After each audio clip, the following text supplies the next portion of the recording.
Hello everyone. इस video में हम लोग बात करेंगे SIADH के बारे में, जिसको हम लोग syndrome of inappropriate anti diuretic hormone भी बोलते हैं। इस वीडियो में हम लोग इस टॉपिक की definition, causes, sign and symptoms और ट्रीटमेंट, इन सारे टॉपिक्स को वन बाय वन क्लियर करेंगे। सबसे पहले हम लोग एंटी डायूरेटिक हार्मोन का एक इंट्रोडक्शन समझेंगे, जो कि आपको फर्दर टॉपिक को समझने में हेल्प करेगा। सो स्टार्ट करते हैं इसके इंट्रोडक्शन से। Anti diuretic hormone also known as vasopressin. जो एंटी डायूरेटिक हार्मोन ADH जो होता है उसको हम लोग वैसोप्रेसिन भी बोलते हैं। Is a hormone that helps regulate the bodies water balance and blood pressure, जो कि बॉडी के वाटर बैलेंस और ब्लड प्रेशर को रेगुलेट करता है बॉडी में। It is produced by hypothalamus. जो ADH होता है वो हाइपोथैलेमस से प्रोड्यूस होता है और पिट्यूटरी ग्लैंड से जो होता है रिलीज होता है। It helps the kidney reabsorb water. ये हेल्प करता है किडनी को वाटर को रीएब्जॉर्ब करने में, which reduces the amount of urine production. Water reabsorption होने की वजह से जो यूरिन प्रोडक्शन है वो डिक्रीज होता है। नेक्स्ट है ADH level are usually higher at night. जो एंटी डायूरेटिक हार्मोन का लेवल होता है बॉडी में वो यूजुअली नाइट के अंदर हायर होता है to prevent urination while sleeping, ताकि जो स्लीपिंग के दौरान जो यूरिनेशन है वो लो हो। Low level of ADH produce more urine while high level can cause the body to produce less urine. यानी कि जब बॉडी के अंदर ADH का लेवल अगर हाई होगा तो बॉडी जो है वो लेस यूरिन को प्रोड्यूस करेगी। नेक्स्ट हम लोग बात करते हैं इसकी डेफिनेशन की। तो स्टार्ट करते हैं SIADH की डेफिनेशन से। Syndrome of inappropriate anti diuretic hormone is a condition in which the body makes too much anti diuretic hormone. So एक ये ऐसा सिंड्रोम होता है SIADH जिसके अंदर जो बॉडी होती है वो बहुत ज़्यादा एंटी डायूरेटिक हार्मोन को प्रोड्यूस करती है। This hormones helps the kidney control the amount of water your body loses through the urine.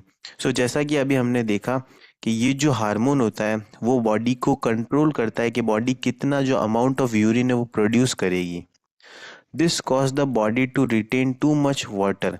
So SIADH के अंदर जो बॉडी होती है वो बहुत ज़्यादा अमाउंट ऑफ यूरिन जो होती है या फिर वाटर जो होता है उसको रिटेन करके रखती है बॉडी में, क्योंकि इसके अंदर जो ADH होता है उसका जो सीक्रेशन होता है वो बहुत ज़्यादा कम होता है, सॉरी ज़्यादा होता है। अ condition in which high level of hormone cause the body to retain water. In this condition, the body retain water instead of excreting it normally in urine. यानी कि इस कंडीशन के अंदर क्या होता है ना, जो बॉडी होती है वो वाटर को बहुत ज़्यादा रिटेन करती है बजाय उसको यूरिनेट करने के। सो आई होप आपको SIADH की डेफिनेशन क्लियर हो गई होगी। अब हम लोग बात करते हैं इसके कॉजेज़ की। कौन से कॉजेज़ होते हैं जिनकी वजह से आपको ये सिंड्रोम देखने को मिलता है। सबसे पहले है सम मेडिकेशंस। कुछ मेडिकेशंस होती है जिनके साइड इफ़ेक्ट की वजह से या जिनके लंबे समय तक लेने की वजह से आपको SIADH देखने को मिलता है।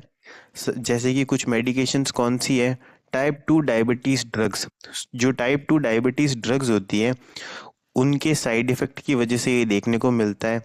सीजर्स ड्रग्स, एंटी डिप्रेसेंट, ये सारी ड्रग्स की कैटेगरीज है जिनके साइड इफ़ेक्ट या कॉन्ट्रा इंडिकेशन की वजह से आपको SIADH देखने को मिलता है। Heart and blood pressure drugs, जो भी हार्ट और ब्लड प्रेशर की ड्रग्स होती है और कैंसर ड्रग्स होती है उनकी वजह से भी आपको ये देखने को मिलता है। नेक्स्ट है hormonal medication such as ADH और वैसोप्रेसिन। कुछ हार्मोनल मेडिकेशंस होती है जैसे कि वैसोप्रेसिन और ADH। नेक्स्ट है disorders of brain such as injury, infection और स्ट्रोक। जो एंटी डायूरेटिक हार्मोन है उसको रेगुलेट करता है हाइपोथैलेमस और पिट्यूटरी ग्लैंड। अगर कोई भी ब्रेन की इन्फेक्शन और इंजरी है तो उसके चलते भी आपको ये जो डिसऑर्डर है वो देखने को मिल सकता है। इसके अलावा कुछ लंग डिजीज होती है जैसे कि निमोनिया, ट्यूबरक्यूलोसिस, कैंसर और क्रोनिक इन्फेक्शन, उनकी वजह से भी आपको ये देखने को मिल सकता है। Any general anesthesia surgery may be reason of high ADH level. कोई भी जनरल एनेस्थीसिया या सर्जरी भी एक रीज़न हो सकती है high level of anti diuretic hormone का बॉडी में। A disease of pituitary gland और हाइपोथैलेमस। कोई भी कोई भी डिजीज होती है पिट्यूटरी ग्लैंड और हाइपोथैलेमस की, वो भी इसका एक इम्पॉर्टेंट कॉज देखने को मिल सकता है। Cancer of lung, small intestine, pancreas, brain and leukaemia, ये सारे जो भी कैंसर्स होते हैं और मेंटल डिसऑर्डर्स भी इसका एक कॉज देखा जाता है। सो ये थे हमारे पास कॉज। अब हम लोग बात करेंगे साइन एंड सिम्टम्स के बारे में। सो अगर कोई भी पेशेंट है वो SIADH से सफ़र कर रहा है, तो उस कंडीशन के अंदर आपको क्या क्या साइन एंड सिम्टम्स देखने को मिलेंगे, उनकी हम यहाँ पर बात करेंगे। सबसे पहले नौशिया और वॉमिटिंग। जो भी पेशेंट होगा उसको नौशिया और वॉमिटिंग फील होगा, हेडेक फील होगा पेशेंट को। Problems with balance that may be result in falls, यानी कि जो भी बॉडी का जो भी पोस्चर बैलेंस का मेथड है उसके अंदर आपको फॉल देखने को मिलेगा।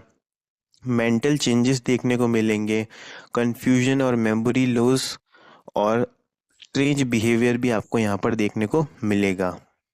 इसके अलावा सीजर्स और कोमा इन सीवियर केसेस, यानी कि सीवियर केसेस के अंदर जो पेशेंट है वो कोमा में भी जा सकता है। सो ये थे हमारे पास साइन एंड सिम्टम्स। नेक्स्ट बात करते हैं इसके ट्रीटमेंट की। If a medicine is the cause, its dosages may be changed और another medicine may be tried. अगर कोई भी मेडिकेशंस है जिनकी साइड इफ़ेक्ट से ये सिंड्रोम देखने को मिल रहा है, तो उन मेडिकेशंस को इनहिबिट कर देना या उन मेडिकेशंस को चेंज कर देना एक इम्पॉर्टेंट ट्रीटमेंट यहाँ पर देखा जाता है। In all cases the first step is to limit fluid intake. इस कंडीशन के अंदर जो फ्लूइड इनटेक है उसको मिनिमम कर दिया जाए तो वहाँ से रिकवरी के चांसेस हो सकते हैं। This helps prevent access fluid from building in the body. इसकी वजह से क्या होगा, बॉडी के अंदर जो एक्सेस फ्लूइड है वो बिल्डअप नहीं होगा और बॉडी जो है वो वाटर रिटेंशन को इजीली कोप अप कर पाएगी। नेक्स्ट पॉइंट है हमारे पास, medicines may be needed to block the effect of ADH on the kidney so that excess water is excreted by the kidney।